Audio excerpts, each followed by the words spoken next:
Out here in beautiful Golden, Colorado. Before we head to what we're doing today, I thought it would be interesting to learn a little bit more about Colorado 14ers Initiative. They're based here in Golden. My name is Brian Sargent. I'm the Development and Communications Manager with the Colorado 14ers Initiative. Been working for CFI since 2015 as one of our 5 full-time employees that works here in that Golden office year-round. Colorado 14ers Initiative is a nonprofit. We partner with the U.S. Forest Service and the Bureau of Land Management to build and maintain a network of hiking trails on the 14,000-foot peaks here in Colorado. We also educate hikers on responsible recreation practices, leave no trace ethics, and just general kind of stewardship practices. Can you talk about how you decide which 14ers to do trail work on each year? We've, over the years, had numerous different research programs. The first of which we call the Sustainable Trails Program. It started in 2011 through 2013. One of my colleagues hiked 42 of the state's 14ers and took foot-by-foot GPS-based inventories. So he was looking at the conditions on the ground. Where's erosion occurring? Where might we need to build structures like rock retaining walls or lumber check steps and staircases? Where are there existing structures that we've already built that might need to be maintained? We boiled down all of these data points and created what we called the 14er statewide report card, which assigned a letter grade to every single one of the 14ers in the state and estimated how much we thought it would be for us to bring those from their current condition up to a more sustainable condition. So that's kind of been the driving force behind our prioritization of where we implement our trail projects.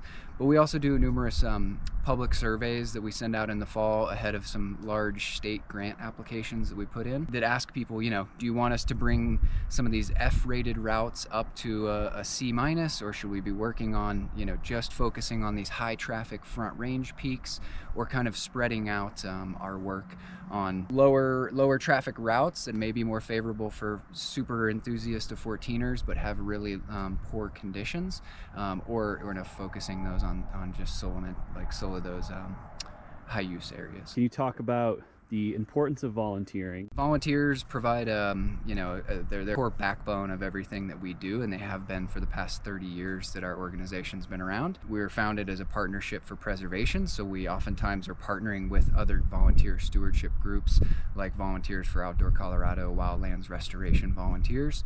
For us, it's a great way to educate hikers that have maybe never thought about what goes into building a trail, to come out and do a single or even a multi-day project and see what sort of hard work goes into building these trails. And hopefully that better educates them and instills this kind of responsibility and desire for protecting these places that we all love so much. Volunteers are also a crucial component for us in our fundraising. So a lot of grants that we're seeking require some sort of a volunteer component by showcasing more volunteer days, or even a youth component when we're engaging young adults and youth camps and those sort of things.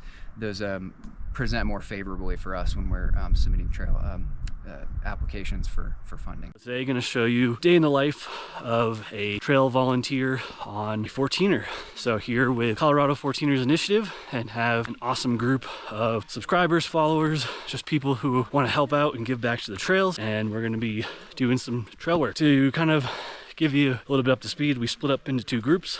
We will be going up high first, and then we'll show you the low group later.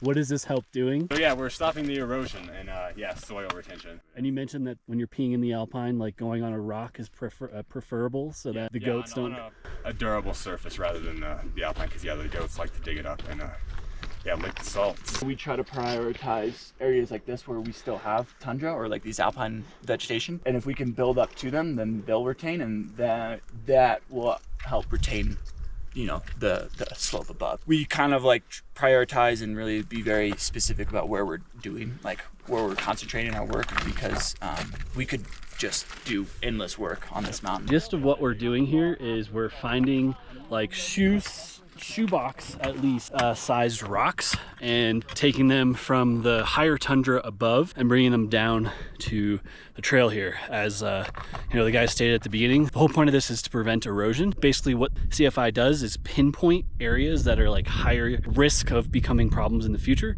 So this is why this section in particular is being worked on today. And then our other group, which we'll check in later on, is down low doing some trail work with dirt and logs and making the trail just more sustainable down there.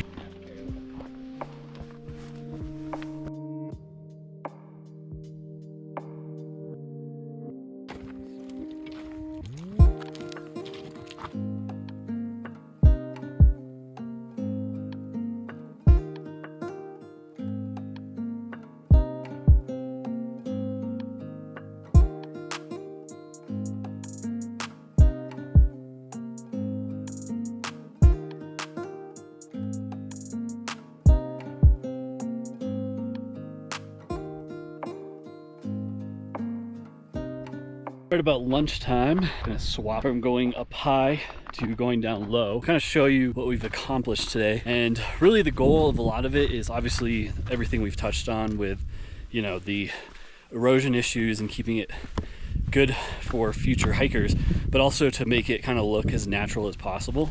So when we're picking out rocks, that's part of the conversation is, you know, what kind of shape and look we're getting when we're kind of putting stuff back onto the sides. About a 2-mile hike down, which I guess I should touch on for a second. So with these projects, you're gonna go to varying different heights on the mountain depending on where the most need is.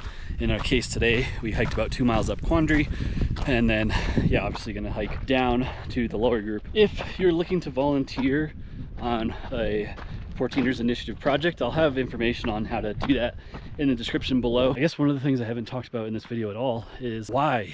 And the answer for me is pretty simple. I'm using these mountains all the time. And what trail crew has kind of stressed to me is that it really doesn't take a lot, you know, a couple hundred people to ruin something for thousands. And ruin is a tough word, but that's essentially what happens when you're cutting a switchback, when the trail erodes. Some of that is just the course of mountain being a mountain. What has been gratifying about today so far for me is to just know that this mountain will be better for future hikers. You know, I think CFI would admit that this is like a constant battle of prioritizing what absolutely needs to be done versus, you know, proactively doing things because of the lack of resources that a lot of our nonprofits that help improve the trails here in Colorado and across the country tend to operate. Yeah, we're here trying to get some dirt out of here. We're getting through all this organic material and trying to get to the good dirt. There's a bunch of rocks and boulders, so we're pulling those out. It's hard work, but we're getting there. And we're taking the dirt over here to the trail and we're filling in some areas that need some dirt on the edges.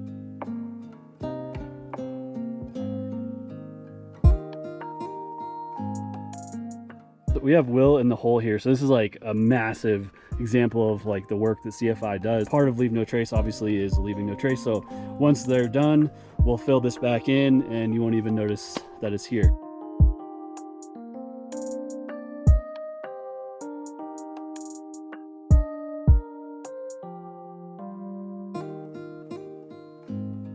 Basically the whole goal of down here was to take, you know, like we showed you the pits up there and brought the dirt down to here. This is the dirt, and then kind of solidified the side. Again, making it look as natural as possible, but these guys down here and gals just killed it. Like it was just looks so much better and really, really cool to see, like right in the moment, how much of an improvement it makes. And we continued all the way down here. So yeah, if you're hiking Quandary anytime soon, you'll notice it right off the bat. Really, really appreciate all of you, since you know who you are, who came out and volunteered today. Highly encourage you to get involved with CFI. I'll have more information on how to do that in the links of this video below. There definitely will be a next time. Just really an awesome experience, and thanks to all their staff for helping out myself and giving the ability to film and just kind of peel back the curtain a bit on what it's like to be a trail work volunteer for a day. As always, thanks so much for watching. Hope to see you in real life on one of these gatherings in the future, and